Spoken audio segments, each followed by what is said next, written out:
வணக்கம், நான் உங்கள் அம்மா வீட்டு சமையல் மீனாட்சி. இன்னைக்கு சூப்பரான ஒரு ரெசிபி தான் பண்ண போகிறோம். என்னன்னு கேட்டிங்கன்னா, ரொம்ப ஹெல்த்தியான, ரொம்ப ஸ்ட்ரென்த்தான ஒரு உருண்டை தான் பண்ண போகிறோம். இது பார்த்திங்கன்னா நம்ம சின்ன குழந்தையிலேருந்து பெரியவங்க வரைக்குமே நல்லாவே சாப்பிட்லாம். இது சாயங்காலம் ஸ்நாக்ஸ் மாதிரியும் சாப்பிட்லாம், ரெண்டாவது நீங்கள் பால்லையுமே கலந்து சாப்பிட்லாம். அதுக்கப்புறம் பார்த்திங்கன்னா நம்ம மக்கானா வச்சு தான் இன்றைக்கி இந்த ரெசிபி பண்ண போகிறோம். மக்கானா அப்படின்னா தாமரையோட பொரி அப்படின்னு அர்த்தம். தாமரை விதையிலேருந்து பொரி ஆக்குறாங்க, அதுதான் மக்கானா. மக்கானாவில் பார்த்திங்கன்னா நிறைய ஐட்டம்ஸ் பண்ணலாம். இது பார்த்திங்கன்னா நாட்டு மருந்து கடையில் கிடைக்குது. அது தவிர நம்ம டிபார்ட்மெண்ட் ஸ்டோர்லேயுமே கிடைக்குது.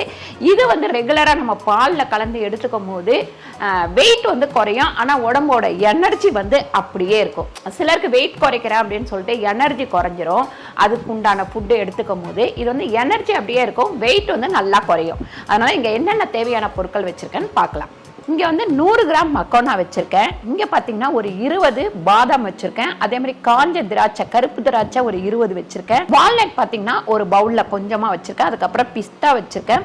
நம்ம காஞ்ச திராட்சை, முந்திரி ஒரு 20 பீஸ் வச்சுருக்கேன். இது நமக்கு பூசணி விதை, இது கிர்னி விதை. இந்த 2 விதையிலையுமே நமக்கு ரொம்ப ஹெல்த்தியான ஒரு இது கிடைக்கும். இது ரெண்டுமே நம்ம மிக்ஸ் பண்ணி கொஞ்சம் கசகசா கலந்து அரைச்சி குடித்தோம் அப்படின்னா உடம்பு நல்லா எனர்ஜி ஃபுல்லாகவும் இருக்கும். இங்கே ஏலக்காய் வச்சுருக்கேன். இது நம்ம கருப்பட்டி வச்சுருக்கேன். நம்ம கருப்பட்டி போட்டு பண்ணும்போது இன்னும் கொஞ்சம் எனர்ஜி ஃபுல்லாக இருக்கும். முதல்ல நம்ம கடாயில் இந்த மக்கானா சேர்த்து நல்லா வறுத்துக்கலாம். இது இங்கே பார்க்கும்போது பார்த்திங்கன்னா கொஞ்சம் நமுறாக இருக்கும். நல்லா வறுத்துட்டோம் அப்படின்னா கொஞ்சம் நல்லா மொறுமொறுன்னு ஆகிடும். பாருங்க, நல்லா வறுத்துக்கணும். இப்படி இதை பாருங்க உடையும். நம்ம வறுப்பட்டுருச்சு அப்படின்னா அமுக்கணும்னா நல்லா மொறுமொறுன்னு உடையும். இதை எடுத்து ஒரு தட்டில் கொட்டி வச்சிடலாம். இப்போ நம்ம கிர்னி விதை, அதுக்கப்புறம் பார்த்திங்கன்னா பூசணி விதை, இது ரெண்டுத்தையும் கொட்டி நல்லா வறுத்து எடுத்துக்கலாம். இந்த 2 விதையும் பார்த்திங்கன்னா படப்படன்னு பொரியும். அந்த ஸ்டேஜில் நம்ம எடுத்துடணும். ரொம்ப நம்ம பொரிய விடக்கூடாது. அதுக்கப்புறம் இதில் நம்ம பிஸ்தா போட்டுக்கலாம். அடுத்து வால்நட்டு, இது 2யும் போட்டு வறுத்து எடுத்துக்கலாம். நல்லா இது எல்லாமே லைட்டாக சூடு ஏறினா போதும், ரொம்ப வறுப்படணும்னு இல்லை. கொஞ்சமாக பாதாம், அதுக்கப்புறம் முந்திரி 2த்தையும் போட்டு வறுத்து எடுத்துக்கலாம். பாருங்க, இப்போ முந்திரியும் பாதாமையும் வறுத்தாச்சு. இதை போட்டுக்கலாம். இங்கே நம்ம இந்த திராட்சை இருக்குது, வெள்ளை திராட்சை, அதுக்கப்புறம் பார்த்திங்கன்னா பச்சை திராட்சை, இது கருப்பு திராட்சை. இது 2த்தையுமே போட்டு ஒரு வறுத்துக்கலாம். பாருங்கள், திராட்சை ரொம்ப நேரம் வறுக்கக்கூடாது. இப்படி கொஞ்சம் வறுப்பட்டோடனே அப்படியே இந்த கடாயிலேயே விட்டுருங்க. அதை அப்படியே நல்லா கொஞ்சம் வறுப்பட்டுரும். இப்போ நம்ம வறுத்த எல்லாத்தையுமே இதுக்குள்ளே கொட்டிடுவோம். மிக்ஸி ஜாருக்குள்ளே கொட்டிட்டு நல்ல ஒரு சுற்றிக்கலாம். இப்போ இதை இன்னும் ஒரு சுற்றிப்போம். இது எல்லாமே சுற்றினதுக்கப்புறம் மிக்சியில் போட்டு 2 சுற்றினதுக்கப்புறம் இந்த திராட்சை, வறுத்து வச்சுருக்கிற திராட்சையை சேர்த்துப்போம். சேர்த்துட்டு இதையுமே ஒரு சுற்றிப்போம்.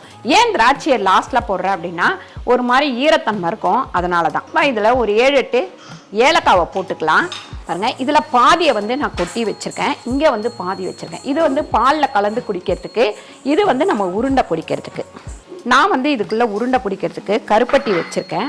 இது ரொம்பலாம் சுற்றக்கூடாது. மிக்சியில் போட்டு சும்மா இப்படி, அவ்வளோதான். இப்படி ஒரு சுத்தானா போதும். இதில் சேர்த்துக்கலாம். நம்ம இதை நம்ம இதுவெல்லாம் பண்ண வேண்டாம், காய்ச்சலாம் வேண்டாம். நல்லா இந்த மாதிரி எடுத்து உருட்டினிங்கன்னா அப்படியே உருண்டுக்கும்.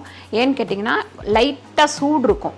நம்ம மிக்சியில் அரைச்சோம் இல்லைங்களா, சூடு இருக்கும். இந்த கருப்பட்டி போட்டவுடனே இன்னும் கொஞ்சம் எல்லாம் மிக்ஸ் ஆகி இப்படி உருட்டும் போது நல்ல உருண்டை வரும். இப்போ இது பார்த்திங்கன்னா குழந்தைங்களுக்கு டிஃபன் பாக்ஸில் ஸ்நாக்ஸாக கூட கொடுத்து அனுப்பலாம். அதாவது 11 மணிக்கு குழந்தைங்க ஸ்நாக்ஸ் சாப்பிடுது, இல்லை சாயங்காலம் சாப்பிட்றாங்க அப்படின்னா இதை கொடுத்து விட்டிங்கன்னா அவ்வளோ ஒரு எனர்ஜி ஃபுல்லான ஒரு உருண்டை. இது இந்த மாதிரி உருட்டி வச்சிடலாம்.